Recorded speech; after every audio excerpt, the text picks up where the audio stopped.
25ஆம் வசனம் வாசிக்கலாமா? யோவேல் தீர்க்கதரிசி புத்தகம் 2ஆம் அதிகாரம் 25ஆம் வசனம். நான் உங்களிடத்தில் அனுப்பின என் பெரிய சேனையாகிய வெட்டுக்கிளிகளும் பச்சை கிளிகளும் முசுக்கட்டை பூச்சிகளும் பச்சை புழுக்களும் பட்சித்த அந்த வருஷங்களின் விளைவை உங்களுக்கு திரும்ப அளிப்பேன். ஆமென். தேவன் இந்த யோவேல் தீர்க்கதரிசி புத்தகத்தில் நம்முடைய நிலைமை சூழ்நிலையை மாற்ற நம்மை கொஞ்சம் ஆண்டவர் பக்கத்தில் ஜெபத்துக்கும் உபவாசத்துக்கும் ஆலய கூடுகைக்கும் தேவனுடைய வசனம் வார்த்தை சத்தியத்திற்கு கீழ்ப்படிய மனதை திருப்பி அர்ப்பணிக்கிற போது ஒப்பு கொடுத்தால், மனம் திரும்பினால் நமக்கு இந்த அதிகாரங்களில் சொல்லப்பட்டிருக்கிற 8 வித ஆசீர்வாதங்களில் 4வது ஆசீர்வாதம் இங்கே வாசிக்கிற வசனம். பட்சித்தது திரும்பவும், பட்சிக்கப்பட்டது திரும்பவும் வரும், இழந்தது திரும்பவும் வரும், நஷ்டப்பட்டது திரும்பவும் நன்மையாய் லாபமாய் வரும். பட்சித்த வருஷங்களின் விளைவை உங்களுக்கு திரும்பவும் அளிப்பேன். வேலையில் வர வேண்டிய வருமானத்தில், நன்மையில், சுகத்தில், ஆசீர்வாதத்தில் எதை இழந்து விட்டோமோ, எது பட்சித்து விட்டதோ, எது குறைந்து விட்டதோ, எது காணாமல் அழிந்து அல்லது தொலைந்தே போய்விட்டதோ, ஆண்டவர் சொல்லுகிற கர்த்தருடைய வார்த்தை இந்த காலை நேரத்தில் பட்சித்த அந்த விளைவின் பலனை உங்களுக்கு திரும்பவும் கொடுப்பேன். மேம்படுத்தலாமா?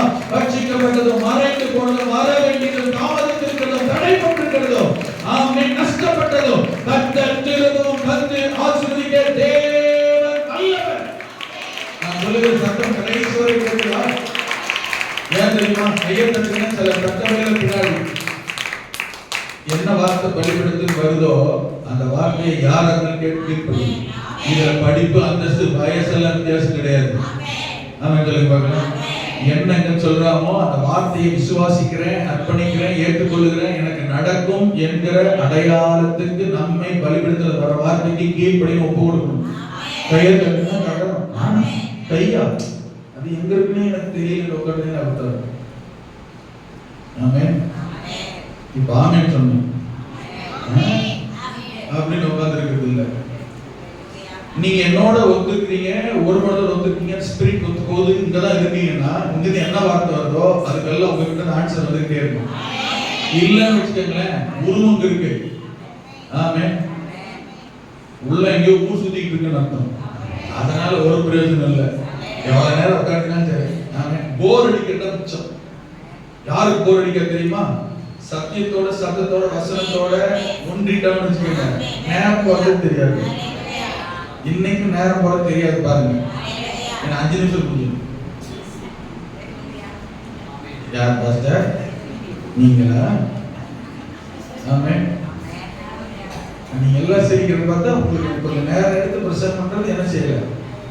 ஒரே ஒருத்தர் மட்டுமே என்கிட்ட போனாரு, கேட்டாங்க, என்ன 34 நிமிஷத்துல முடிச்சிட்டீங்க? நான் சொன்ன நேரம் இல்லை. அப்ப எவ்வளவு நேரம் ஆர்டர் எடுத்தீங்க? 3 மணி நேரம். ஐயா 3 மணி நேரம் ஆர்டர் எடுத்தே 34% நேரம் இல்லை. ஆமென். நேரம் இல்லை. அல்லேலூயா. சில வெளிப்பூர் சொல்றீங்க, எங்க பார்த்துட்டு எவ்வளவு நேரம் கொடுத்தாலும் நேரம் பார்த்தாரு. அவர்கிட்ட இருக்க. ஆமா, நமக்கு என்ன ஒரு பலவீனம் வியாதினா, எதுக்கு ஆமென் சொல்லணும், எதுக்கு அல்லேலூயா சொல்லணும்? உற்சாகத்தின் மிகுதியில என்ன செய்யணும்? பரவாயில்ல, உங்களை பாராட்டுறேன், அல்லேலூயா. நீங்க நல்ல கவலை இல்லாதவங்க, நம்ம ஊர் பாஷையில பரமாத்தியமானவங்க, இன்னொரு வார்த்தை என்னப்பா, வெள்ளந்தியானவங்க, நல்லவங்க. காரணம் கோபடா ஒளி வரையில்லாம எல்லாத்தையும் செஞ்சிருக்கீங்க. ஆமென். சொல்லி பேச சொல்றேன். அல்லேலூயா. நல்லா கவனிங்க. கொஞ்சம் கூட நினைச்சீங்க. ஆமென். காலையில் வந்தால் காலமே எந்திரிச்சு குளிச்சு ரெடியாகி அரைக்குறை தூக்கத்தில் வந்துட்டோமா, இங்கே வந்தால் கொஞ்ச நேரம் அப்படி தான் இருக்கும். ஆமென். ஆனால் கொஞ்ச நேரம் கண்ணை திறந்து இருதயத்தை திறந்து அல்லேலூயா கவனிச்சு கேட்டீங்கன்னா சொல்ற வார்த்தை புரியும். ஆமென். உண்மையிலே கர்த்தர் உங்க கூட பேசுறதை உங்களால புரிஞ்சுக்க முடியும். அல்லேலூயா. இல்லன்னு வச்சுக்கோங்களேன், தலையை குப்புற கவனிக்கிற மாதிரியே நாங்களே காலேஜ் ஸ்கூல் எல்லாம் எழுதி படிச்சுட்டு தான் வந்துருக்கோம். ஆமாம், எனக்கு போர்டில் பாடம் நடத்துவாங்க, நாங்கள் எழுதிட்டு இருக்கோம். நோட்டை வாங்கி பார்த்தா தெரியும், கோலம் போட்டு வச்சுருக்கோம். ஆமாம், என்ன கோலம் நமக்கே தெரியாது. ஒரு கையை வச்சு இங்கே போயிருக்கோம், அது அங்கே போயிருக்கோம், இங்கே வந்திருக்கோம். ஆனால் அங்கிருந்து பார்க்குறது என்ன ஒரு எழுத்து, என்ன ஒரு கவனிப்பு கீழே இருந்துட்டு அதை கண்ணை மூடி கண்ணை முடிச்சுனே தூங்குறதுலாம் நினைச்சிருக்கோம். ஆமாம், இதுதான் உற்சாகம் எழுதிக்கிட்டாரு. அதனால இங்கே உங்களுக்கு தெரிஞ்சிடும், இங்கே வந்திருந்தீங்கன்னா உங்களுக்கும் தெரியும். ஆமாம், யாரெல்லாம் என்னெல்லாம் பண்ணுறோம், எப்படியெல்லாம் கவனிக்கிறோம், எப்படியெல்லாம் எழுதுகிறோம். ஆமாம், இதெல்லாம் நல்லா நமக்கு தெரியும். அதனால அல்லேலூயா சொல்லும்போது, ஆமென் சொல்லும்போது, உற்சாகமான வார்த்தை வரும்போது நல்ல கரங்களை உயர்த்தியோ கையை தட்டியோ, ஆமென் ஸ்தோத்திரம், பக்கத்தில் அப்படி தட்டி விட்டோ என்ன செய்யுங்க, ஆமென் உற்சாகப்படுத்தி ஊக்கப்படுத்தி என்னை அப்படி உற்சாகப்படுத்துங்க. அல்லேலூயா. ஆமென். கர்த்தர் நல்லவர். ஆண்டவர் சொல்லுகிறார், பட்சித்த என்ன பட்சித்திருந்தால், எது பட்சித்திருந்தால், எப்படி பட்சித்திருந்தால், அது வெட்டுக்கிளியோ பச்சை கிளியோ முசுக்கட்டை பூச்சியோ பச்சை புல் ஏதுவாக இருந்தால், அது பட்சித்து விட்டதினால் வந்த பாதிப்பு, வந்த இழப்பு, வந்த நஷ்டம், அல்லேலூயா, எதுவானாலும் அதை மறுபடியும் பட்சித்ததை திரும்பவும் மறுபடியும் உங்களுக்கு கொடுப்பேன் என்று, இழந்ததை திரும்பவும் தருவேன் என்று தேவனாகிய கர்த்தர் வாக்கு பண்ணுவதற்காக கர்த்தருக்கு ஸ்தோத்திரம். அல்லேலூயா. இது எப்போது நடக்கும் தெரியுமா? இதைத்தான் தொடர்ந்து சொல்லிக்கொண்டே இருக்கிறேன். ஆமென். செய்ய வேண்டியதை செய்யாமல் பெற வேண்டியதை பெற முடியாது. எப்பொழுது நடக்கும் என்றால், உங்கள் இருதயத்துக்கு இருதயபூர்வமாய், மேலோட்டமாய் அல்ல, நடிப்புக்காக அல்ல, மாய்மாலமாக அல்ல, உண்மையான இருதயத்தோடு மனம் திரும்பி ஆண்டவருடைய சமூகத்தில், ஆமென், அதிகமாய் அவரை கிட்டி சேர அர்ப்பணித்து ஒப்பு கொடுத்து நடைமுறைப்படுத்தினால், ஆமென், நீங்கள் இழந்த இழப்பை, ஆமென், எது பட்சித்ததோ பட்சித்ததை, அதனுடைய பலனை மறுபடியும் உங்களுக்கு திரும்பவும் தருவேன். இழந்தது வரும், நஷ்டப்பட்டது வரும், ஆமென், தீர்ந்து போனது, காய்ந்து போன, தொலைந்து போன எல்லாவற்றையும் மறுபடியும் தருவேன். இழந்தது எது? ஆமென், காணாமல் போய்விட்டது எது? காணாமல் போன சந்தோஷமா, இழந்த சுகமா, நஷ்டப்பட்ட பொருளா, தொலைந்து போன பணமா, பாதிக்கப்பட்ட சூழ்நிலையா, எதுவாக இருந்தாலும் ஆண்டவர் சொல்லுகிற வார்த்தை, இழந்ததை மறுபடியும் உங்களுக்கு தருவேன். அல்லேலூயா. இழந்து விட்டதினால், ஒரு காலத்துல நல்ல ஆசீர்வாதமாக இருந்தோம், நம்ம எல்லாம் தலை தூக்கி பார்த்தாங்க, பெருமையா பேசினாங்க, மெச்சிக்கொண்டார்கள், நம்மை தேடி வந்தார்கள், உயர்த்தினார்கள், வாழ்த்தினார்கள். ஆனால் இப்பொழுது இழந்து விட்டதினால், பட்சிக்கப்பட்டு விட்டதினால், தொலைத்து விட்டதினால், காணாமல் போய்விட்டதினால், நஷ்டப்பட்டு விட்டதினால் பார்க்கிற எல்லா மத்தியிலையும், ஆமென், வெட்கம், அச்சம், தலைகுனிவு, ஆமென், பாதிக்கப்பட்ட நிலைமை. ஒரு காலத்தில் தலை நிமிர்ந்து நடந்தேன், இன்னைக்கு என் சூழலை மாறிவிட்டதினால், எனக்கு பிரச்சனையில் வந்து விட்டதினால், அகப்பட்டு விட்டதினால், இன்றைக்கு என்னை பார்க்கிற எல்லாரும், ஆமென், ஒரு காலத்தில் தலை நிமிர்ந்து நின்றேன், இன்றைக்கு தலை குனியும் சூழலில் இருக்கிறேன், வருத்தப்படும் சூழலில் இருக்கிறேன், நஷ்டப்பட்ட சூழலில் இருக்கிறேன். யாருனாலும் தலை நிமிர்ந்து நிற்க முடியாத நிலைமையில் இருக்கிறேன் என்று நீங்கள் சொல்லலாம்.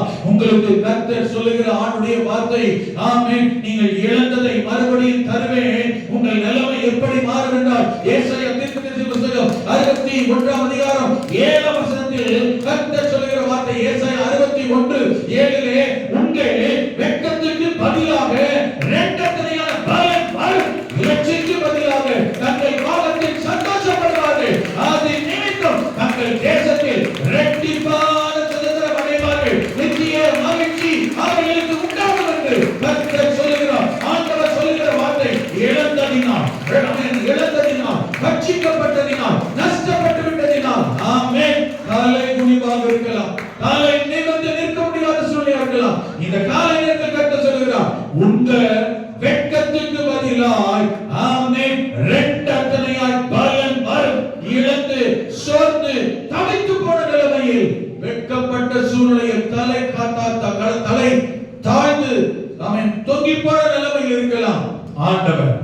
உங்கள் தலையை நிமிர செய்கிறார்.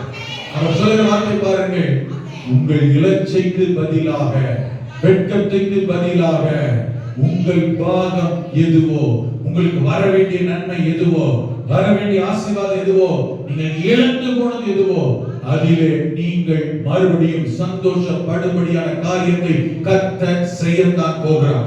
வியாபாரமாக இருக்கலாம், கூலி தொழிலாக இருக்கலாம், தனியார் தொழிலாக இருக்கலாம், சொந்த தொழிலாக இருக்கலாம், கான்ட்ராக்ட் பிசினஸாக இருக்கலாம்.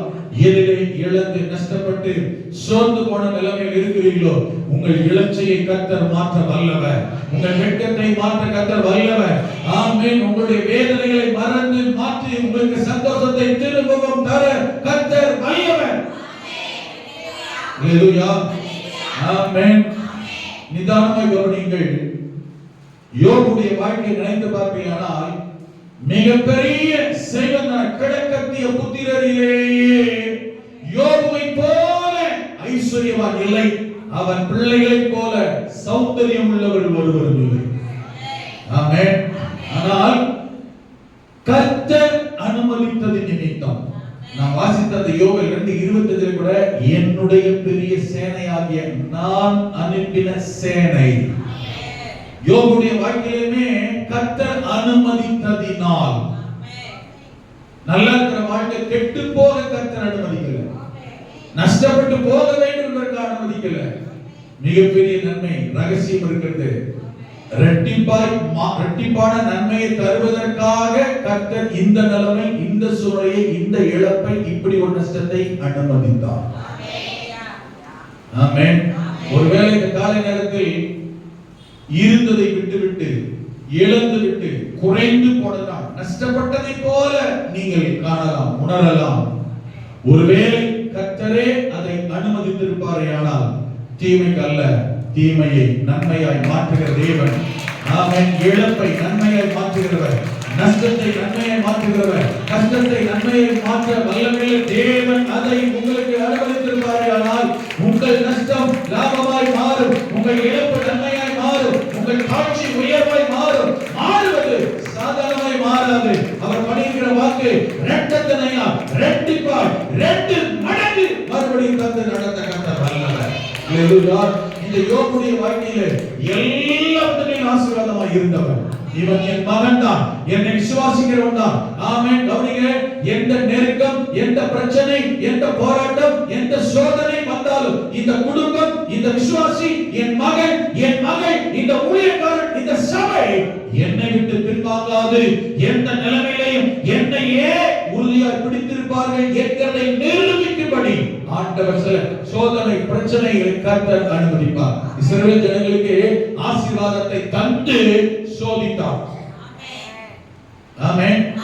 வேலையை தந்து சோதித்தார், வருமானத்தை தந்து சோதித்தார், குடும்பத்தை ஆசீர்வாதத்தை தந்து, செழிப்பை தந்து கர்த்தர் சோதித்தார். செழிப்பு வருகிறதினால், ஆசீர்வாதம் வருகிறதினால், நன்மை வருகிறதினால் இவர்கள் என்னை ஆராதிக்காமல், தேடாமல் விட்டுவிட்டு தங்களுடையவைகளை பெரிதாக நினைத்து போய்விடுவார்களோ, அல்லது என்ன நன்மை ஆசீர்வாதம் உயர்ந்தால் நான் தான் பெரிது என்று என்னை விடாமல் பின்பற்றுவார்களா கர்த்தர் சோதிக்கிறார். நன்மை செய்து கர்த்தர் சோதிக்கிறார், ஆசீர்வாதத்தை தந்து கர்த்தர் சோதிக்கிறார். இதுல பெரும்பான்மையானவர்கள் இஸ்ரவேல் ஜனங்களைப் போல பலவீனமானவர்களாகத்தான், விழுந்து போகிறவர்களாகத்தான், மறுதலிக்கிறவர்களாகத்தான், பின்மாற்றத்துக்கு போகிறவர்களாகத்தான் இருக்கிறார்கள். ஆனால் நீங்களும் நானும் அப்படி இருக்க கூடாது என்பதற்காக கர்த்தர் உங்களுக்கும் எனக்கும் வசனத்தை வார்த்தையை போதிக்கிறார். தமிழ் சொல்லுங்க பார்க்கலாம். ஹalleluya. யோபுடைய வாழ்க்கையில ஆசீர்வாதத்தை தந்த கர்த்தர் உயர்த்தி மேன்மைப்படுத்தி கிழக்கத்திய புத்திரரிலேயே மிகவும் செல்வந்தராய் மாற்றி வைத்த பிள்ளைகளை சௌந்தரியவான்களாய் மாற்றி வைத்திருந்த கர்த்தர் இதை கண்டு பிடிக்காத சாத்தான் ஆண்டவரிடத்தில் போய் கேட்டான். அவன் உம்மை சும்மா ஒண்ணும் தேடல, நீ கொடுக்கிற நன்மை ஆசீர்வாதம் உயர்வுக்காகத்தான், சுயநலமாகத்தான் உம்மை தேடுகிறான் என்று சாத்தான் போய் ஆண்டவரிடத்திலேயே சொன்னான். அப்ப கர்த்தர் சொன்னார், இல்ல இல்ல. ஆமென். யோபு சுயநலத்துக்காக, தேவைக்காக, தலைவலிக்காக, வயிற்றுவலிக்காக, வீட்டுக்காக, கடன் பிரச்சனைக்காக, பிள்ளை பிறக்கிறதுக்காக, கல்யாணத்துக்காக, உலக பிரகாரம் பூமிக்குரிய ஆசீர்வாதத்துக்காக மட்டும் என்னை அவன் தேடல. இதெல்லாம் தந்தாலும் தராவிட்டாலும், நடந்தாலும் நடக்காவிட்டாலும், உலக பிரகாரமாய் பூமிக்குரிய ஆசீர்வாதம் கொடுத்தாலும் கொடுக்காவிட்டால் யோபு என்னை விட்டு பின்வாங்க மாட்டான் என்று ஆண்டவர் அவனை குறித்து அடித்து உறுதியாக சொன்னான். ஆனால் சாத்தான் தூண்டிவிட்டான். இல்லை, வேண்டுமென்றால் அவனுக்கு கொடுத்த ஆசீர்வாதங்கள், வேலையை பிடிங்கி பாரு, ஆசீர்வாதத்தை எடுத்து பாரு, சுகத்தை எடுத்து பாரு, பிள்ளைகளை எடுத்து பாரு, மனைவியை பிரிச்சு பாரு, எல்லாம் கர்த்தர் அனுமதித்தார். நீங்க யோசிச்சு பாருங்க, இருக்கிற நிலைமை விட்டு ஏதாவது ஒரு பிரச்சனை, இருக்கிற வேலை போயிடுச்சு, வருமானம் போயிடுச்சு, வியாதி, குடும்பத்தில் பிரச்சனை, புருஷனால சண்டை, நடக்க வேண்டிய நன்மை நடக்கல, வர வேண்டிய ஆசாரம் வரல, ஏதோ பாதிப்பு, குடும்பம் ஜாதிதான் சொந்தத்தினால எதிர்ப்பு பிரச்சனை, இவைகளெல்லாம் சந்திக்கிற போது ஆண்டவர் மேல் இருக்கிற விசுவாச நம்பிக்கை வைராக்கியம் வளருதா இல்ல உள்ளது குறையுதா? யோசிங்க. இப்படிப்பட்ட பிரச்சனைகள் வருது என்றால் சாத்தான் உங்களை என்னை தேவனை விட்டு பிரிப்பதற்காக, நம்முடைய ஆசீர்வாதத்தை கெடுப்பதற்காக சாத்தான் பயன்படுத்துகிற தந்திரம் என்கிறது ஒரு நாள் என்ன செய்யக்கூடாது, மறக்கக்கூடாது. நமக்கு விரோதமா தந்திரம் சூழ்ச்சிகள் செய்யப்படுகிறது என்றால் நாம் இன்னும் கவனமா, இன்னும் ஜெபத்திலேயும் இன்னும் வைராக்கியத்திலேயும் வளர வேண்டும். தவிர விட்டுட்டு நமக்கு தெரியாத என் பிரச்சனை இப்படி எல்லாம் இருந்து ஆண்டவர் விட்டுட்டாரு பின்மாறி போறதல்ல. பின்மாறி போக மாட்டான் என்று யோபுவை குறித்து, ஏன் உங்களை குறித்தும் என்னை குறித்தும் ஆண்டவர் சாத்தான் சத்துரு எதிரிகளிடத்தில் சொல்லிக் கொண்டுதான் இருக்கிறார். என் தாசனாகிய யோபு அப்படிப்பட்டவன் அல்ல. ஆமென். அவன் கவனம் வைத்தாயோ என்ன சொன்னா தெரியுமா? உத்தமனும் சன்மார்க்கனும் தேவனுக்கு பயந்து பொல்லாப்புக்கு விலகுகிறவனாகிய அவனை போல ஒருவன் இல்லை என்று அவனை குறித்தும் கர்த்தர் சொல்லணும். நம்மை குறித்தும் கர்த்தர் சொல்ல வேண்டும். சொல்லத்தான் விரும்புகிறார். சொல்லுகிற தேவன் அவர். ஆமென். சொல்லுகிற தேவன், நன்மை செய்கிற தேவன், நமக்காய் பரிந்து பேசுகிற தேவன். அல்லேலூயா.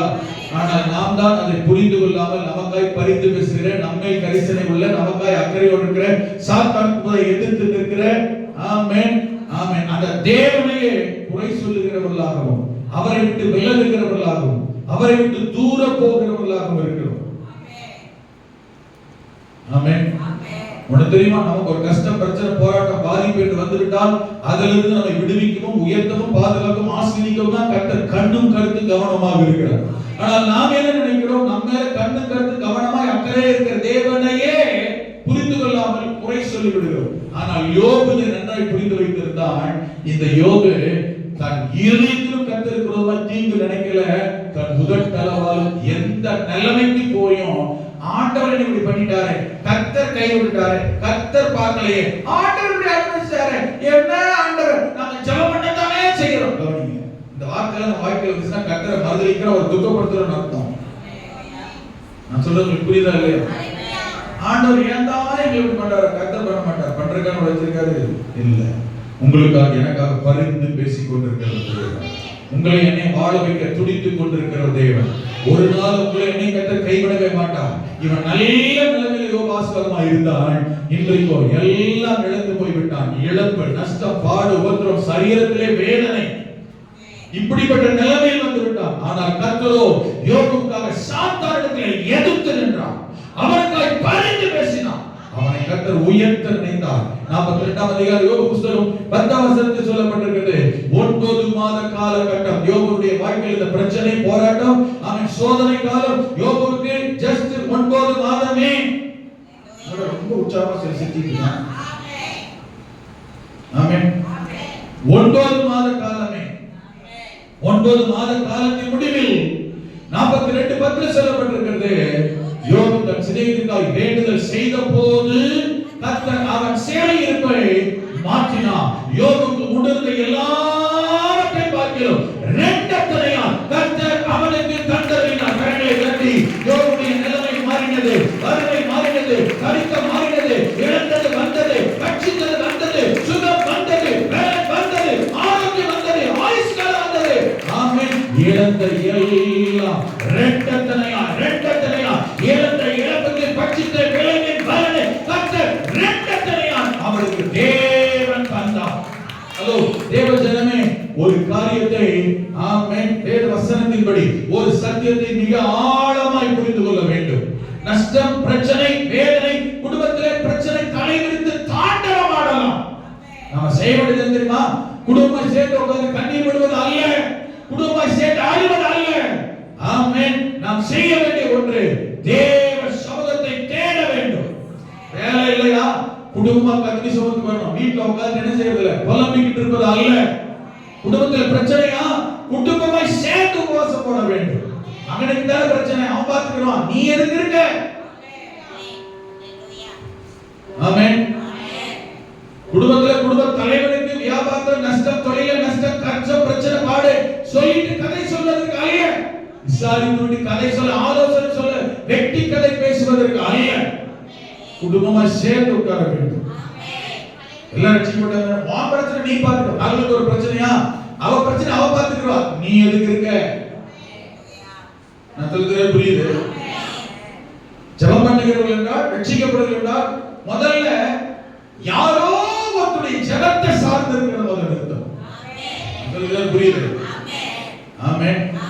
மற்றவர்கள் நமக்காக ஜெபிக்க வேண்டும், நாம மற்றவர்களுக்காக ஜெபிக்க வேண்டும்.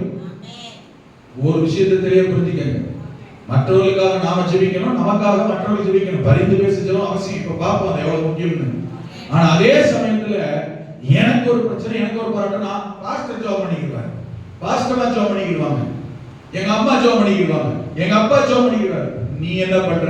நான் பண்ண மாட்டேன். எனக்கு வேலை முக்கியம், எனக்கு குடும்பம் முக்கியம், நான் அங்க போறது முக்கியம், நான் இங்க போறது முக்கியம். உபவாசம் வர மாட்டேன், ஜெபத்துக்கு வர மாட்டேன். எப்படி உனக்கு கர்த்தர் ஆசீர்வதிப்பார்? 90 பேருக்கு நீங்க இதுல ரொம்ப ஃபெயிலியர். ஆமென். போன் பண்ணி ஜெபம் பண்ண சொல்லுது, பாஸ்டர் நான் வியாதி படுக்கைக்கு சொல்லல, வியாதி பண்ணி எந்திரிச்சு வர முடியாது. ஆனா மற்றவங்க உபவாச ஜெபம் நடக்கு. என்னைக்கு வந்திருக்கியா? காலையில இருந்து வர மாட்டேங்குது. எங்க போற? ஆஸ்பத்திரியில் காலையில இருந்து ராத்திரி உட்காந்துருக்கேன். ஸ்கேன் பண்றதுக்கு, யூரின் டெஸ்ட் பண்ண, பிளட் டெஸ்ட் பண்ண, குடல் டெஸ்ட் பண்ண, அங்கெல்லாம் போய் உட்காந்து தெரியுது. கத்திரி சோன் தெரியுதா? ஜெபம் பண்ண தெரியுதா? நாம முதல் ஜெபம் பண்ணணும், குடும்பம் முதல் ஜெபம் பண்ணணும். குடும்பத்துல பிரச்சனையா? ஆமென். போராட்டமா? மகா வாழ்க்கையில பிரச்சனையா? குடும்பமா ஆளுக்கு உபவாசம் போடணும். போட்டு பாருங்க நடக்குதா இல்லையா? மகா வாழ்க்கையில பிரச்சனை, ஊரெல்லாம் சொல்லிட்டு தெரியறது இல்ல. இப்படி பிரச்சனை தெரியுமா, இப்படி பிரச்சனை தெரியுமா, இப்படி நாய் தெரியுமா? கேவலம் இல்லையா உனக்கு? அசிங்கமா இல்லையா? வலியுறுத்தது பேசுறது. சிலர் எங்க கிட்ட சொல்றது, நீங்க சொல்லிடாதே பாஸ்டர், வெக்கமா இல்ல? அந்த வார்த்தை கேட்கும் போது எனக்கு பலர் கணத்துல இருந்தது போல இருக்கும். விசுவாசிகள் தான் நீங்க எல்லாம். பாஸ்டர் தான் வேலை போலப்பா, உன் பிரச்சனை வீடு விட போய் சொல்லி இருந்தா ஊழி கணக்கு போலப்பா. ஆனாலும் எனக்கு கணத்துல அறிந்து போல இருக்கும் அந்த வார்த்தை சொல்லும்போது. லீடர் தெரியவானா பாஸ்டர்? இப்படி சொல்ற எல்லாருமே யார் தெரியுமா? ஓப்பனா பலிபடுத்தது பேசுறேன். எங்க கிட்ட சொல்றபடி எல்லாருமே என்ன அர்த்தம் தெரியுமா? நீங்க சொல்லாதீங்க, நாங்களே சொல்லிக்கிறோம். சிலர் ஊழியர்கள் ரொம்ப தரம், உங்க தரத்தோட கீழே இறங்குறது. எனக்கு கேட்கும் ரொம்ப வருத்தமா இருக்கு. பாஸ்டருக்கு தான் வேலையா? வீடு விட ஊர் போய் சொல்றேன். நான் ஒரு பிரச்சனை சொல்றேன், இங்க ஒருத்தர் எழுதி போட்டு அவங்க பிரச்சனை நான் சொல்றேன், நான் தான் சொன்னேன்னு சொல்லியிருக்கேன். இப்பவுமே இந்த பலி எடுத்துட்டு இறங்குறேன். ஆனா நாங்க சொல்லவே இல்லை. எல்லாரும் கிட்ட கேட்கறாங்க, சபையில் விசுவாசி எல்லாம் நேற்று வந்து கேட்கறான், இப்படியாமே உனக்கு யாரா சொன்னது? நான் அண்ணனே சொன்னேன். ஏன்டா சொன்னீங்க? நீ சொல்லாதீங்க. பாஸ்டர் வேலை போட, பாஸ்டர் போஸ்ட் பண்ண புரியுதா? ஊழியக்காரன் தரம் இடம் போடக்கூடாது. பாஸ்கரா பிரச்சனை, சந்திரா முந்திரா மாட்டான, சந்திரா மாட்டான, ரேஜனா மாட்டான, இவன் வீட்டுல என்ன, அவங்க வீட்டுல என்ன, இந்த சிஸ்டர் பிரச்சனை, அந்த ஐயா வீடு விட போய் சொன்னதால ஜபக்கு இப்ப சொல்லுங்கன்னு சபையில சொன்னா தான் சொல்லுங்க. இன்னொன்னு சொல்லிடுறேன், என் மேல எங்க மேல உங்களுக்கு நம்பிக்கை இல்ல, எங்ககிட்ட உங்க பிரச்சனை சொல்லாதீங்க. நிறைய பேர் சொல்றது இல்லை. சிலர்லாம் உட்காந்துருக்கிறாங்க, ஆஸ்பத்திரியில் அட்மிட் பண்ணியிருப்பாங்க, வந்திருப்பாங்க, அப்போ உங்களுக்கு தெரியாது. ஏன்னா எங்க மேல நம்பிக்கை இல்லை. சொல்லாட்ட பிரச்சனை சொன்னா ஜோம் பண்ண சொல்லாட்ட விட்டு போறோம் தான். ஆனா ஏன் நீங்க சொல்ல யாரும் கேட்க மாட்டேன். எங்க மேல நம்பிக்கை இல்லை கட்சா. அவங்களுக்கே ஜோம் பண்ணிக்கிறவங்க. யூதா சொல்லியிருப்பா, தங்களை மேய்த்து கொள்கிற ஆடுகள், அது அவங்களே தலைமையிலே ஜோம் பண்ணிக்கிறாங்க. அவ்வளவு பெரிய கிருபை. ஆனா கேட்க மாட்டேன் சொல்லலாம். அதே போல நம்பிக்கை இல்லையா? சொல்ல வேண்டாம். ஆனா ஊழியக்காரன், மெய்ப்பன், தகப்பன் சொல்ற யார் தெரியுமா? ஊரா தூத்துறோம் இல்ல. இன்னும் நிறைய பேருக்கு என்ன தெரியுமா நினைப்பேன், பூனை கண்ணை முடிச்சா உலகமே இருந்துச்சான். நம்மளை பத்தி பாசி தெரியவே தெரியாது. ஆதி அந்த சரித்திரம், எத்தனை பேர் போலீஸ் ஸ்டேஷன் போயிட்டு வந்தீங்க, யார் கூட தொடர்பு ரட்சிக்கப்பட்டு வந்தீங்க, விளங்குதா? இன்னைக்கு எப்படி இருக்கீங்க, அன்னைக்கு எப்படி இருந்தீங்க, உங்க ரட்சிக்கப்படுறது முன்னாடி உள்ள வாழ்க்கை என்ன, ரட்சிக்கப்படுறது பின்னாடி உள்ள வாழ்க்கை என்ன, எல்லாம் ஆதி அந்த சரித்திரத்தெல்லாம் தெரிஞ்சுதான். ஓம்பல் இன்னைக்கே எப்படி இருக்கு, அப்ப நீ அன்னைக்கு எப்படி இருந்த, எல்லாமே தெரியும். பிள்ளைய மட்டும், மகனை மட்டும், மகளை மட்டும், பேரை மட்டும், பேத்தி மட்டும் குறை சொல்லி பிரயோஜனம் இல்லை. அவங்க சரியில்லை தலைவரை பெற்றவங்க. அதனால இன்னைக்கு வாழ்வு எல்லா ஆதி அந்த சரித்திரம் எல்லாம் தெரியும். எதுவுமே தெரியாம தான் எல்லாம் தெரிஞ்சிருக்கிறோம். எல்லாத்தையும் தகப்பனா, தாயா, அண்ணனா, தம்பியா, அக்காவா, தங்கச்சியா, பிள்ளைங்களா, சகோதர சகோதரி நேசி பார்த்துட்டு இருக்கோம். தெரியுமா உங்களுக்கு? என்னை பத்தி போய் என்ன தெரியும்? அப்படிலாம் உங்களுக்கு பாஸ்டா இருக்க முடியாது, உங்களை நடத்த முடியாது, உங்களுக்கு இப்படி போதிக்க முடியாது, உங்களுக்கு கண்டிக்க முடியாது. எதுவுமே தெரிஞ்சுமே தெரியாத மாதிரி இருக்குன்னா இந்த ஊழியக்காரோட வேலை, மற்ற ஊழியக்காரர் இல்ல. நான் சொல்ல புரியுதா? எத்தனை பேருக்கு வழங்குத? உங்க கதையை நீங்க சொல்லாம இருக்கலாம். பைபிள் சொல்லுது, கல்லு கூட வந்து சொல்லுமா மேல, காத்து கூட காத்துட்டான். ஹலோ, இது பெருமைக்காக இல்ல, நான் சொல்லுறது புரியுது? இது பெருமைக்காக பீட்டிக்கிட்டலாம் இல்ல. தெரிஞ்சு தெரியாம காட்டும், தெரிஞ்சு தெரியாமலேயே அப்படியே போறவன தகப்பன். உங்களுக்கு புரியுதா? அப்போ நமக்கு ஒரு பிரச்சனை, நமக்கு ஒரு சூழ்நிலை, நமக்கு ஒரு போராட்டம், நமக்கு ஒரு பாதிப்புன்னு வச்சுக்கோங்க. வெளியில சொல்லிக்கிட்டு தெரிஞ்சுக்கிட்டு கர்த்தர் சமூகத்துக்கு வந்து ஜெபம் பண்ணாம இருக்கிறது இல்ல. நிறைய பேர் வாழ்க்கையில பிரச்சனையா மாறல தெரியுமா?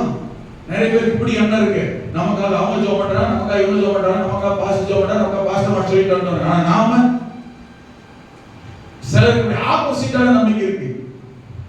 என்ன தெரியுமா? என்கிட்ட பேசுற நிறைய பேரு ஜெப குறிப்பு எழுதி கொடுத்துருப்பாங்க, சபையிலே ஜெபம் பண்ணிருப்போம், பெருசுனால சொல்லி எழுதிருப்பாங்க, அவங்களுக்காக நாம எழுதிருப்போம், நாம கண்டிப்போம், நாம ஜெபம் பண்ணிருப்போம். சாட்சி சொல்லும் போது, அவங்க திரும்ப சொல்லும் போது என்ன தெரியுமா, நான் எப்படி ஜெபம் பண்ண தெரியுமா, என் ஜெபத்தை கர்த்தர் கேட்டு. சிலர் தனியா அந்த இடத்துல தொங்கோட்டணும், நீங்க போராடணும். வா ஜெபத்தை கேட்கணுமா, கர்த்தர் புரிஞ்சிருக்காரு. சபை ஜெபம் பண்ணிருக்கோம், ஊழியக்கார ஜெபம் பண்ணிருக்கான், ஊழியக்கார ஜெபம் பண்ணிருக்கான், சபையே கட்டிட்டு இருக்கு. வரும்போது சாட்சி சொல்ல தெரியுமா, இவங்க சொல்லும் போது மண்டையில கொண்டு வந்து எனக்கே கொடுத்தோம்னா கர்த்தருக்கு கொடுத்தோம். சபை அவமதிக்கிறது, கர்த்தர் கணக்கிடம் பண்றது, ஊழியக்காரன் கேவலப்பட்டது. ஜெபத்துக்காக கர்த்தர்கிட்ட கேட்கறது மத்தவங்க என்னன்னு, எனக்கு ஜெபம் பண்ணுங்க பாஸ்டர், அற்புதம் நடந்துச்சு, ஆசீர்வாதம் கிடைச்சுன்னா இன்னொரு சொல்றது தெரியுமா, தன்னைத்தானே நிச்சயமா தவிட்டு போடி என் ஊருக்கு கொண்டு வாஞ்சபத்தை கேட்கணும். கர்த்தர் புரிஞ்சாரு, நான் அப்படியே போராடி அந்த இடத்துல சாதிச்சிட்டு. அதனால சில ஜெபம் அந்த இடத்துல விட்டு ரொம்ப போராடணும். முதல்ல கர்த்தரை மையப்படுத்தணும். ஆமென் சொல்லுங்க. நான் சொல்றத புரியுதா? முதல்ல கர்த்தரை மையப்படுத்தணும். ஆமென். இரண்டாவது ஊழியக்காரனுக்கு இடம் பண்ணணும். மூணாவது சபைக்கு நன்றி இருக்கணும். ஹலோ, புரியுதா? ஜெபங்கள்ல, விண்ணப்பத்துல, வேண்டுதல்ல எவ்வளவு விஷயம் இருக்கு. ஆமென். நானே ஜெபம் சாதிச்சுட்டு தான் நான் நினைக்க கூடாது. ஆமென். நான் சொல்றது புரியுது? நமக்கு பரிந்து பேசுற ஆட்கள் தேவை, ஜெபிக்கிறவர்கள் தேவை. ஆமென். நாம் மற்றவர்களுக்காக பரிந்து பேசி ஜெபிக்க வேண்டும். இந்த காலை நேரத்தில் நம்ம கவனிக்க வேண்டிய ஒரு ஆழமான ஒரு விஷயம், ஏற்கனவே கேட்டதா மறுபடியும் கேட்ட ஞாபகப்படுத்த விரும்புறது தெரியுமா? 3 மணி நேரம் சபைக்கு ஜெபம் பண்றேன், 1.5 மணி நேரம் சபைக்கு ஜெபம் பண்றேன், உபவாசத்துல ஜெபம் பண்றேன்னு சொல்லிட்டு நீ என் தேவை, என் பிரச்சனை, எனக்காக ஜெபம் பண்றதுக்கா அந்த ஜெபம் கிடையாது. ஆமென். உங்க ஜெபம் பண்றது எது தெரியுமா? உங்களுக்காக ஜெபம் ஜெபம், உங்க குடும்ப ஜெபம் மட்டும்தான். அது பேரே குடும்ப ஜெபம். அந்த குடும்ப ஜெபத்துல கூட உங்க குடும்பத்துக்காக மட்டும் சுயநலத்துக்காக ஜெபம் பண்றது அல்ல. 80% யார் தங்களுடைய காரியம் இல்லாத மற்ற காரியங்களுக்காக ஜெபிக்கிறாங்களோ அவங்க ஜெபமே சிறந்தது, அவங்களுக்கே அற்புதம் நடக்கும். சிலர் 80% தங்களுக்காக 20% அப்படியே பேச்சுவார்த்தை காரணத்தால ஜெபம் பண்ணிட்டு போற ஜெபம் அல்ல. ஆமென். யோபு வாழ்க்கையில் நடந்தது பாருங்க. இழந்தது, பட்சித்தது, நஷ்டப்பட்டது, தொலைந்து போனது, காணாமல் போனது, இவைகள் எல்லாம் மறுபடியும் திரும்பவும் கொடுப்பேன் என்று கர்த்தர் வாக்கு பண்ணியிருக்கிறார். இரட்டத்தனையான நன்மை, சிக்கல் அல்ல. ஆமென். இரட்டிப்பான நன்மை, இரண்டு மடங்கு நன்மை, இரட்டிப்பான ஆசீர்வாதத்தை தருவேன் என்று கர்த்தர் சொல்லியிருக்கிறார் என்றால் அந்த இரட்டிப்பான நன்மை எப்படி வரும் தெரியுமா? பொறுமைக் கொண்டோ, ஆமென், முறுமுறுத்து கொண்டோ, பொறாமைப்பட்டு கொண்டோ, நல்லா இருக்கிறதை பார்த்து எரிச்சல் அடைந்து கொண்டோ இருக்கிறதுனால் வருவது அல்ல. ஆமென். எப்பேற்பட்ட இழப்பான பிரச்சனை, சூழலையும் நிலைமையும் கர்த்தரால் மாற்ற முடியும். இவன் என்ன செய்தான் தெரியுமா? யோபு நல்ல நிலைமையில் இருந்தவன், ஒன்றுமே இல்லாமல் தரைந்து புழுதிட்டு தேர்வுக்கு வந்து விட்டான். ஆனால் அப்படிப்பட்ட நிலைமையிலே இந்த யோபு ஒண்ணு கர்த்தரை முறுமுறுக்கல. யார் வாழ்க்கை திரும்ப ஆசீர்வதிக்கப்பட நன்மை உயர்த்தப்படலாம், எந்த நிலைமையிலும், எந்த சூழ்நிலையிலும், எந்த கஷ்டத்திலையும், எந்த இழப்பிலையும் மாற விட்டால், கர்த்தரை யார் முறுமுறுக்காமல் மறுதலிக்காமல் அவர் நாமத்தை உச்சரிக்கிறார்களோ, சொல்லுகிறார்களோ, துதிக்கிறார்களோ, உயர்த்துகிறார்களோ, ஆராதிக்கிறார்களோ, நன்றியா இருக்கிறார்களோ, விசுவாசிக்கிறார்களோ, அவங்க வாழ்க்கை திரும்பவும் ஆசீர்வாதம் மாறும். ஹல்லேலூயா. இரண்டாவது, இன்றைக்கு மிக முக்கியமாக கர்த்தர் எதிர்பார்க்கிற, நம்மிடத்தில் விரும்புகிற ஒன்று அங்கே சொல்லப்பட்டிருக்கிறது. யோபு தன் சிநேகிதருக்காக வேண்டுதல் செய்தான். உங்க நிலைமை மாறும். ஆமென். உண்மை எல்லா நிலைமையிலும் கர்த்தர் நல்ல ஸ்தோத்திரம் பண்ணுங்க. எல்லா நிலைமையிலும் நல்ல துதிங்க. அதோ எல்லா சூழ்நிலைக்கும், எல்லா காரியத்துக்கும், எல்லா சூழ்நிலைக்கும், சுகம் துக்கம், ஆமென், நன்மை சந்தோஷம், இழப்பு, கவலை, கண்ணீர், வேதனை, வருத்தம், மரணம், ஜீவன், எல்லாத்துக்கும் ஏற்ற ஒன்றே ஒன்று துதியும் ஸ்தோத்திரம் ஜெபம் தான். இது ஒண்ணுதான் எல்லாத்துக்கும் தகும். இரண்டாவது செய்ய வேண்டிய ஒன்று, கவனிங்க, உங்க நிலைமை மாறும். இந்த செய்தி வார்த்தையை ஏற்கனவே கேட்ட எத்தனை பேருடைய வாழ்க்கை மாறி இருக்கிறது, அற்புதம் நடந்திருக்கிறது, ரெட்டிப்பான நன்மை வந்திருக்கிறது, இங்கே சாட்சியை ஆள் இருக்கிறது. நாம் செய்ய வேண்டிய ஒண்ணு என்ன தெரியுமா? ஆமென். உங்களை போல கஷ்டம், பாடு, பிரச்சனை, தேவையில் இருக்கிறவர்களை தேடி கண்டுபிடித்து அறிந்து அவர்களுக்காக கர்த்தருடைய சமூகத்திலே ஜெபம் பண்ணுவது. ஆமென். நான் சொன்ன புரியுதா? எல்லாருக்காக ஜெபம் பண்றதுன்றது ஒண்ணு. ஆனா உங்க தேவை, உங்க பிரச்சனை, உங்க வலி, உங்க வேதனை, உங்க சூழ்நிலையில யாரெல்லாம் இருக்கிறார்களோ அப்படிப்பட்டவர்கள் உங்களுக்கு தெரிந்தால் அப்படிப்பட்டவர்களுக்காக உங்களை போலவே பாரமெடுத்து அவர்களுக்காக ஜெபிப்பது. இதுதான் பரிந்து பேசி ஜெபம் பண்றது. யோபு தன் சிநேகிதருக்காக வேண்டுதல் செய்தார். இதுல ரெண்டு விதமான ஜெபம் இருக்கு, கவனிக்கணும். சிநேகிதருக்காக செய்கிற ஜெபத்துல ஒண்ணு, நம்மை போல பாடு, கஷ்டம், தேவை, உபத்திரத்தில் இருக்கிறவர்களுக்காக ஜெபம் பண்ணுவது. நான் மேலோட்டமா சொல்லிட்டு போகிறேன், தெளிவாக புரிந்து கொள்ளுங்க. இரண்டாவது, சிநேகிதர்களுக்காக ஜெபிப்பது. யாருக்காக ஜெபம் பண்ணுவது? அதுல ஒண்ணு, என்னை போல கஷ்டம், பாடு, தேவை இருக்கிறவர்களுக்காக தேடி நினைச்சு தெரிஞ்சு கர்த்தருடைய சமூகத்தில் ஜெபம் பண்ணுவது. இந்த ஜெபம், கவனிங்க, இந்த ஜெபம் உங்களுக்கும் ஆண்டவருக்கும் தெரிந்தால் போதும். கூடுமானால் உங்கள மாதிரி பிரச்சனையில் இருக்கிறவங்களுக்காக ஜெபம் பண்றீங்க என்ற விஷயம் அவங்களுக்கு தெரிந்தால் உற்சாகமா, விசுவாசமா, தைரியமா இருப்பாங்க என்பதற்காக குறிப்பிட்ட அவர்களுக்கு தெரிந்தால் போதும். இது அவர்கள் சம்பந்தம் இல்லாத, அவன் பிரச்சனைக்கு சம்பந்தம் இல்லாத, அவர்களுக்கு சம்பந்தம் இல்லாத, மற்றவர்களே சொல்லணும், பரப்பணும், பெருமைக்காக மற்றவர்களுக்கு காண்பிக்க வேண்டும் என்கிற அவசியம் இல்லை. நான் சொல்றது புரியுது? இந்த பொண்ணுக்காக ஜெபம் பண்றேன். இந்த பிள்ளை, சின்ன பிள்ளை, உங்களுக்கு ஒரு 10-11 வயசு பிள்ளை, இது ஒரு பிரச்சனை, சரியா? நான் இதுக்காக பாரத்தோட ஜெபம் பண்றேன்னு வச்சுக்கோங்களேன். கவனிங்க, இந்த பிள்ளைக்காக நான் ஜெபம் பண்றேன், 4 பேருக்கு தெரிஞ்ச என்னையெல்லாம் பெருமையா பேசுவாங்க, என் பெருமைக்காக 4 பேர்கிட்ட போய் நான் சொல்லி தூத்துறதோ பீக்கிறதோ இல்ல. அது கர்த்தருடைய பார்வையில் அருவருப்பானது. இந்த ஸ்பிரிட் இருக்கான்னு பாருங்க நமக்குள்ள. கூடுமானா நான் என்ன செய்யலாம்? அவ நம்பணும் ஆண்டவரை, அவ விசுவாசிக்கணும், அவ தைரியமா இருக்கணும் அப்படின்றதுக்காக இந்த சின்ன பிள்ளையை கூப்பிட்டு, கவலைப்படாத, உனக்காக நான் ஜெபம் பண்றேன், உனக்காக பரிந்து பேசுறேன், கர்த்தர் அவ விசுவாசத்துல, தைரியத்துல, அவ நம்பிக்கையில இருக்கிறதுக்காக நானு கூடுமானா அதே அதிகபட்சம் தான் அவர்கிட்ட சொல்றது. இதை விட்டுவிட்டு நான் ஜெபம் பண்றேன் அப்படின்ற என் பெருமைக்காக, உனக்கு தெரியுமா இவங்களுக்கு ஒரு பிரச்சனை, அவளுக்காக ஜெபம் பண்ணிட்டு இருக்கேன், உங்களுக்கு தெரியுமா அவளுக்கு அப்படியே பிரச்சனை, நான் ஆண்டவரை இவங்களுக்காக நான் தான் ஜெபம் பண்றேன், தெரியுமா இவங்களுக்காக நான் தான் உபவாசம் கண்ணீர் காட்டுறேன். அப்பவே தெரிஞ்சு போச்சு. கர்த்தர் சொல்லுவாரு, அலப்புகிறவனே, தூட்டி திரிகிறவனே, இந்த பைபிள் போட்டுருப்பாரு, அலப்புகிற ஜெபம், தூட்டுகிற ஜெபம், அடிக்குமொழியில் பண்ற ஜெபம், பெருமைக்கா பார்க்கிற ஜெபம், பீத்துற ஜெபம் பைபிள் இருக்கு. இருக்கு. உன் ஜெபத்தை கர்த்தர் கேட்பாரா? மண்டையில பலர் போட்டு விட்டு, ஆமென், கர்த்தர் நீ ஒழுங்கா மனம் திரும்பதான் சொல்லுவார். நான் சொல்றது புரியுது? எத்தனை பேர் விளங்கிச்சு? ஐயா மாதிரி புரியுதா? யாருமே விளங்கல. ஏன்னா புரியுதா? ஐயா எங்களுக்கு இது புரிஞ்சா என்ன புரியாத, நாங்க ஜெபமே பண்றது இல்லை. இது சூப்பர். ரெட்டிப்பா இழந்ததும் வராது, ஆமென், போனதும் வராது, அதுவே வராது. அப்புறம் ரெட்டிப்பா மாறுது ஜெபமே இல்லைன்னா. நான் சொல்றது புரியுது? சிநேகிதருக்காக ஜெபம் பண்ற ஜெபத்துல என்ன போல பாடு, பிரச்சனை, கஷ்டம், நெருக்கத்துல இருக்கிறவங்களுக்காக தேடி கண்டுபிடிச்சு தெரிந்தா அறிந்தா அவங்களுக்காக கர்த்தருடைய சமூகத்திலே போராடி ஜெபம் பண்ணுங்க. என்ன தேவைக்காக ஜெபம் பண்றீங்க? சுகவீனமா இருக்கீங்களா? ஆண்டவரே என்ன போல யாரெல்லாம் கஷ்டத்துல இருக்காங்க அவங்களுக்காக ஜெபம் பண்றேன்னு சொல்லி பாருங்க. உங்க பிரச்சனை சுகவீனம் தானா நீங்க அப்படியே கர்த்தர் சொல்லுங்க. ஆமென். ராத்திரி தூக்கம் வரலையா? நல்லா தூங்கிட்டு இருந்தீங்க, ராத்திரி தூக்கம் இல்லையா? சில நேரங்களில் நம்ம ஜெபிக்கிறவங்களா இருந்தா கர்த்தர் நம்முடைய தூக்கத்தை அவரே தடுத்து நிறுத்துவார். ஏன் தெரியுமா? யாரையோ ஒருத்தர் இப்படி ஏதோ ஒரு பாதிப்பு இருக்கிறாங்க, அவங்களுக்காக ஜெபம் பண்றதுக்காக கர்த்தர் உணர்த்த எழுப்பிடுவார். இதெல்லாம் கவர்மெண்ட் அனுபவம் தெரியும். தூக்கம் வரலையே இன்னைக்கு கஷ்டப்பட்டு உருண்டு பிறகு கட்ட தூக்கம் மாத்திரை போட்டு ராத்திரி தூங்குறவங்களுக்கு அந்த உணர்வு இருக்காது, தெரியாது.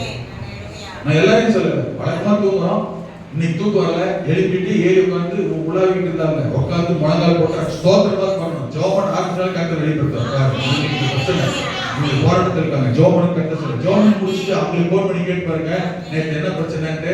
ஆமா, ராத்திரிலாம் பெரிய கஷ்டம், வயிற்று வலியில் தாங்க முடியல, ஆனா கொஞ்ச நேரத்தை தானா சரியாச்சு, எப்படிதான் தெரியல. அவங்க நினைச்சிருப்பாங்க அவங்க ஜபத்துல அற்புதம் அடைஞ்சுன்னு. இல்ல, உங்க ஜபத்துல. நான் சொல்ல புரியுது? ஆமென். கடன் பிரச்சனை இருக்கிறீங்களா? நல்ல ஒரு கடன் பிரச்சனை இருக்கீங்களா? மனங்கள் போடுங்க, உபவாசம் போடுங்க, ஜெபம் பண்ணுங்க. உங்க கடன் பிரச்சனை கர்த்தருக்கு தெரியுமா தெரியாதா? ஆனா பரிந்து பேச விடுங்க. ஆண்டவரே, என்ன போல கடன் பிரச்சனை, வியாபாரத்துல நஷ்டம், தொழில் நஷ்டம், குடும்பத்துல சமாதானம் இல்ல, கணவன் மனைவி பிரிவினை, ஆமென், பிள்ளை கீழ்ப்படியல, இத்தனை பிள்ளைங்க கீழ்ப்படியாம அவங்களுக்கு எல்லாம் ஜெபம் பண்றாங்க. யோபு தன் சிநேகிதருக்காக ஜெபம் பண்ணார். சிநேகிதருக்காக பண்ற ஜெபத்துல தன்னை கூட பாடுபோற கஷ்டத்துல இருக்கா ஜெபம் பண்றது. விளங்குதா? புரிஞ்சுச்சா இது? இன்னொரு பகுதி என்ன தெரியுமா? தன் சிநேகிதருக்காக பண்ற ஜெபத்துல இவன் யாருக்காக ஜெபம் பண்ணானா? யாருக்காக? அவங்க எப்படிப்பட்டவங்க? 4 சிநேகிதர், ஆதார், பில்தார், எலிபாஸ், சோஃபார், எலிகு. சரியா? இந்த சிநேகிதர் எப்படிப்பட்டவங்க? நல்லா இருக்கிற காலத்துல உயிர் நண்பர்கள். இவ பாதிக்கப்பட்டு தரமட்டத்துக்கு வந்தான். இப்ப எப்படிப்பட்ட நண்பர்கள்? உயிரை எடுக்க வந்த நண்பர்கள், இல்லையா? அவன் முன்னாடி எப்படி நல்லா இருக்கும்போது உயிர் நண்பன், இப்போ உயிரை எடுக்க வந்த நண்பன். நாம எந்த பொருளை வேலை பார்த்து வந்தவன், எரியுத்தியில எண்ணெய் ஊத்த வந்தவன். யாருங்க? நண்பன். எதிரி போல மாறிட்டாங்க, சத்ரு போல மாறிட்டாங்க, வேதனைப்படுத்த வந்தவர்கள். யோபு என்ன செஞ்சான்? தன்னை சபித்தவர்களையும் தன்னை விரோதித்தவர்களையும் தனக்கு சத்துருவா இருந்தவர்களையும் மன்னித்து அவர்களுக்காகவும் பரிந்து பேசி ஜெபம் பண்ணினார். இது ரொம்ப கஷ்டமான காரியம். இந்த நடைமுறைக்கு அவளை சீக்கிரம் சாத்தியம் இல்லாத ஒண்ணு. தேவனுடைய பிள்ளைகளால், ஜீவிக்கிறவர்களால், ஆண்டவரோடு இசைந்து வாழ்கிறவர்களால் மட்டுமே இது சாத்தியமாகும். நல்லா இருக்கும் போதே பராமப்படுற, எரிச்சல் படுற, சபிக்கிறவர்களால் இதை செய்ய முடியாது. மற்றவங்க நல்லா இருக்கிற பராமப்படுற விசுவாசியால இதை செய்ய முடியாது. ஆமென். யாரால மட்டுமே செய்ய முடியும் தெரியுமா? தேவனோட தேவ சித்தத்துக்கு இசைந்து ஒத்து தேவ சத்தத்தை கேட்டு எந்த நிலைமையிலே சோர்ந்து போகாம, விழுந்து போகாம, தப்பான காரியத்தை தேடாம, கர்த்தர் அனுமதிக்கிற கர்த்தருடைய சித்தம் இதுதான் என்றே புரிந்து போகிறவர்களால் தான் இப்படி சொல்லுவாங்க.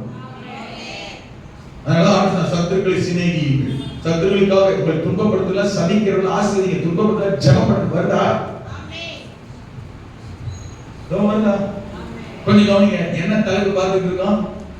இழந்து போனது திரும்ப வரது. எப்படி வரும்? வருமா? வருதா? வரணுமா?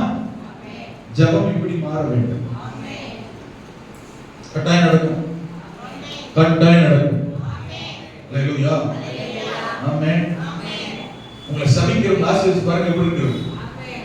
கஷ்டமா தான் இருக்கும், ஒரு மாதிரி டைப்பா தான் இருக்கும், வார்த்தை வராது. ஆனாலும் மனசை தர சொல்லி பாருங்க எப்படி நிலைமை மாறுது. நான் நீ நல்லா இருக்கிறேன்னா அதுதான் காரணம். இல்லைன்னா நான் என்னைக்கோ ஒண்ணுலாம் போயிருப்பேன். ஆமென். அவர்கள் அந்த மோசங்கள், சகோதரர்கள் அந்த மோசங்கள், அவங்களால அந்த மோசங்கள், இவங்களால அந்த மோசங்கள் இருக்க ஒண்ணுலாம் போயிருப்பேன். மனப்பூர்வம் உபவாசம் போட்டு கண்ணீரோட வாழ்த்து ஆசீர்வாதம் பண்ணு. அங்கேயும் கிரி நடக்குது, இங்கேயும் கிரி நடக்குது. ஆமென் சொல்லுங்க. அங்கதான் செய்யும். பார்க்கலாமா? நீயா நானா அப்படின்னு நினைச்சீங்களா? ஒண்ணுமே எனக்கே தெரியும். நான் எவ்வளவு பலவீனமானவன், எவ்வளவு முடியாது, எது சாத்தியம் இல்லை, எல்லாம் எனக்கே தெரியும். அப்படி இருந்து நீரா போய் என்ன செய்வோம்? ஆமென். இருக்கிட்டாங்க போகுது, ஆசீர்வதிக்கிறேன், கர்த்தர் ஆசீர்வதிக்கிறார். மனப்பூர்வம் மன்னிக்கிறேன், மனப்பூர்வம் ஆசீர்வதிக்கிறேன், எல்லாம் நல்லா இருக்கும். என்னத்தான் சொல்லிட்டாங்க? That's all okay. உங்களுக்கு தெரியும் இல்ல? அவ்வளவுதான். ஹலோ, நல்லா இருக்கீங்களா?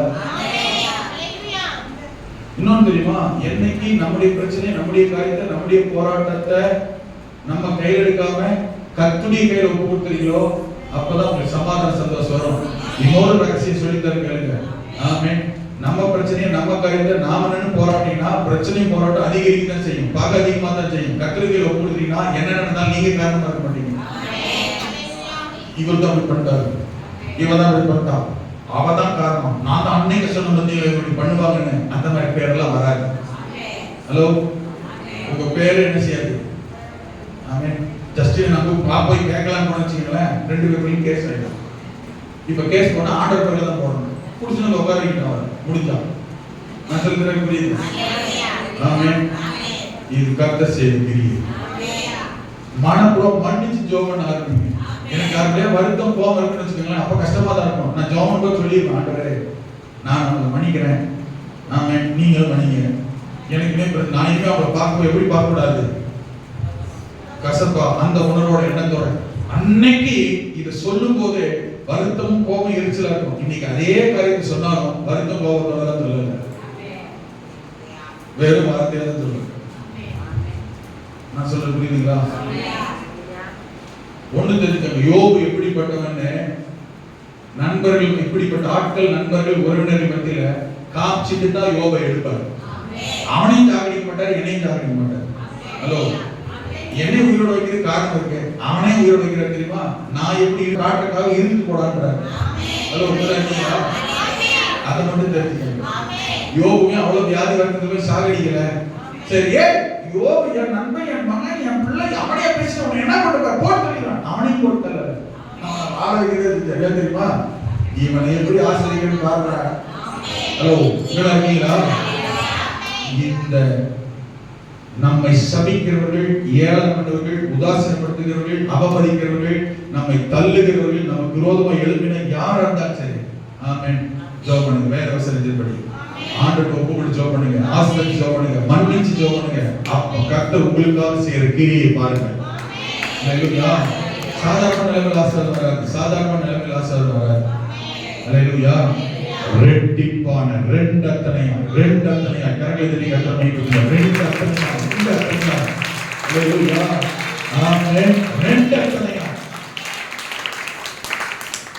நான் வார்த்தை சொல்லக்கூடாதுன்னு நினைக்கிறேன், எனக்கு கூட அடக்குறேன். அந்த செய்தி வார்த்தைங்கிறதுனால இந்த ரெண்டத்தனையும் ஆசீர்வாதம் வந்து பாருங்க. அதனால சொல்லாம இருக்க முடியல.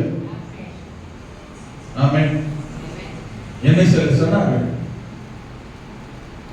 வெளியில நின்று பிச்சை எடுத்தா இவன் சாப்பிடணும். எங்க ஊர்ல இல்ல, எங்க ஊர்ல இதை சொல்லல, ஏன் சொந்தக்காரன் சொல்லல.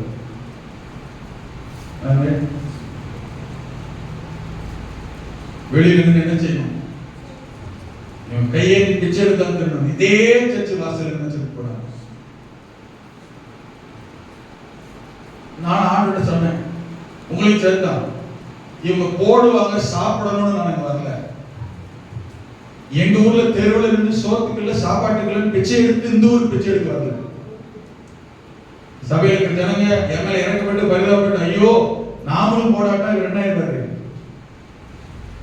ஒண்ணுல போயிடுவாருன்னு இவங்களை எதிர்பார்த்து இவங்க ஏதோ போடுவாங்க அள்ளி சாப்பிடணும்னு சொல்லிட்டு நான் வரல.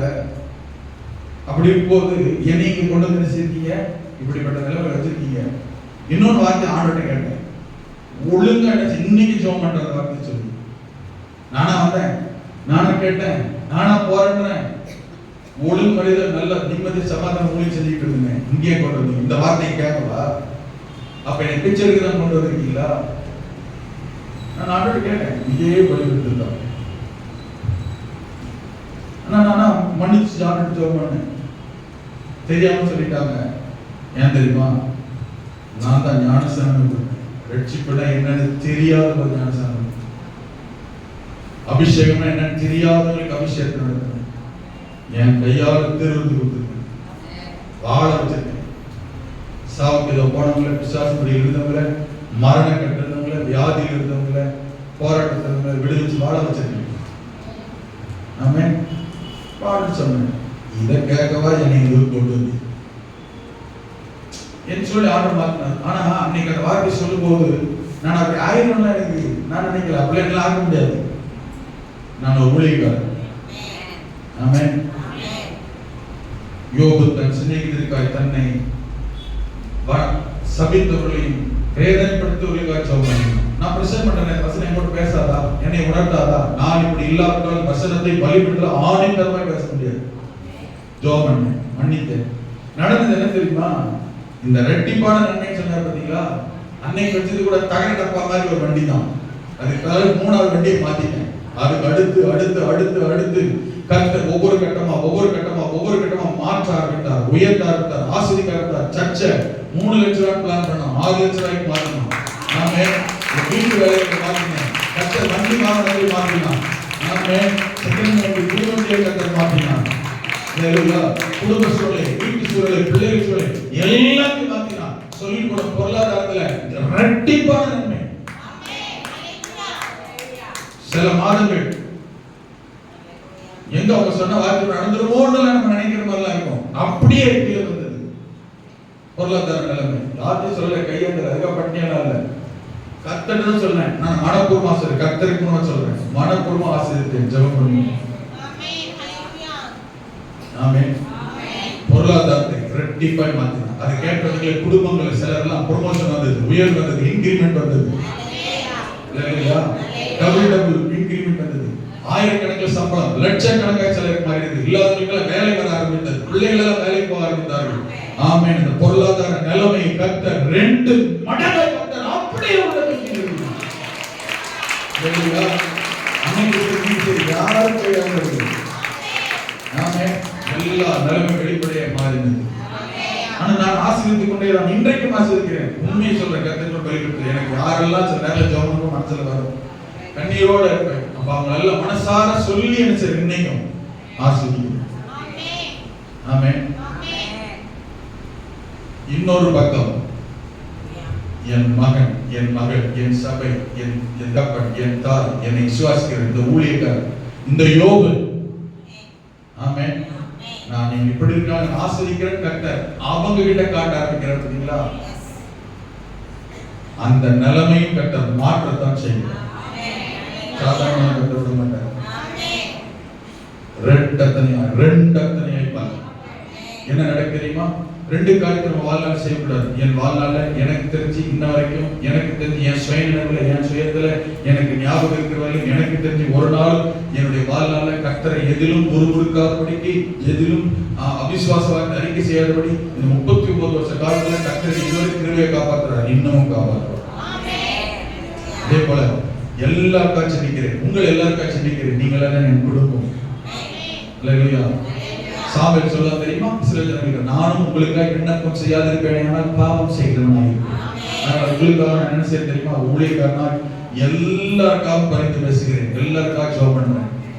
நீங்கள் என்னுடையவர்கள், என் பட்சத்தில் இருக்கிறவர்கள், என் குடும்பம். அல்லேலூயா.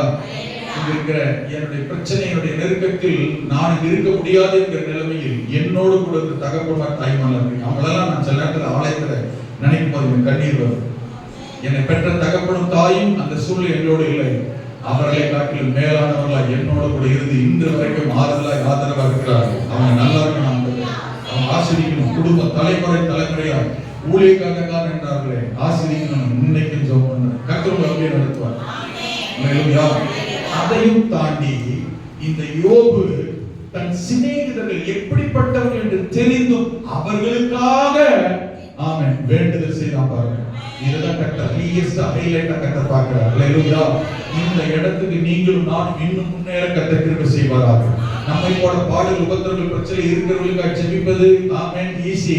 ஆமென். ஆனால் அதை தாண்டி நம்மை சபிக்கிறவர்களுக்காகவும், நம்மை எதிர்க்கிறவர்களுக்காகவும், நம்மை விரோதிக்கிறவர்களுக்காகவும், பகைக்கிறவர்களுக்காகவும் ஆமென் அவர்களுக்காக ஆசீர்வதித்து மன்னித்து, முதல்ல மன்னித்து ஜெபம் பண்ணுங்க. இரண்டாவது கடினமாக இருந்தாலும் மனப்பூர்வமா ஆசீர்வதிங்க. கவனிங்க, இங்கதான் விஷயம் இருக்கு. நம்முடைய இரட்டிப்பான நிலைமை மாறுறதுக்கான வாய்ப்பு சொல்லி இங்கதான் இருக்கு.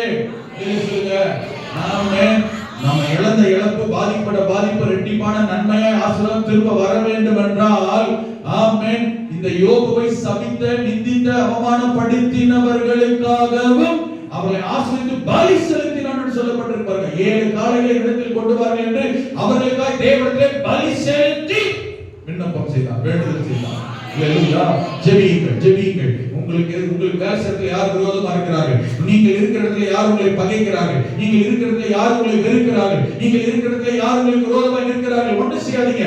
ஆண்டவரே, சூழ்நிலை அறிந்திருக்கிறீர், பிரச்சனை அறிந்திருக்கிறீர், தேவை அறிந்திருக்கிறீர், அந்த மனிதரை அறிந்திருக்கிறீர், குடும்பத்தை அறிந்திருக்கிறீர், உமக்கு தெரியும். ஆனால் என்னால் ஒன்றும் அல்ல, என்னால் முடியாது, நான் அல்ல, நான் அவர்களை மன்னிக்கிற ஆண்டவரே, அவங்களை ஆசீர்வதிங்க.